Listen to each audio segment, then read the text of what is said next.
L'armée soudanaise a abattu un drone lors d'une récente attaque menée par les forces de soutien rapide dans le but de prendre le contrôle de la ville d'El Obeid, l'une des principales villes de l'ouest du Soudan, située à 400 km de la capitale Khartoum et qui relie toute la région à la capitale. El Obeid est située sur l'une des principales voies d'approvisionnement, et la ville elle-même est l'un des principaux centres commerciaux pour les principales cultures du Soudan et toutes les cultures qui sont exportées. L'armée soudanaise a abattu le drone sans faire de victimes, mais on s'attend à de nouvelles attaques à El Obeid, car toutes les villes autour d'El Obeid sont contrôlées par les forces de soutien rapide et celles-ci tentent de s'en emparer de la même manière qu'elles se sont emparées d'El Fasher, qu'elles ont assiégé pendant 17 mois.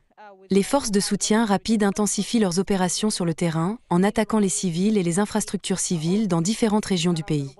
L'armée soudanaise n'a pas encore confirmé qu'elle s'engagerait dans un cessez-le-feu.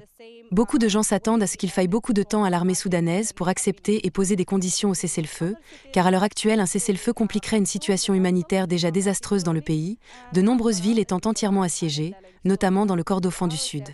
L'armée soudanaise ne l'a pas encore confirmé, mais nous pensons que les dernières informations et les combats sur le terrain auront bien sûr une incidence sur l'acceptation ou non du cessez-le-feu par l'armée soudanaise dans les jours à venir.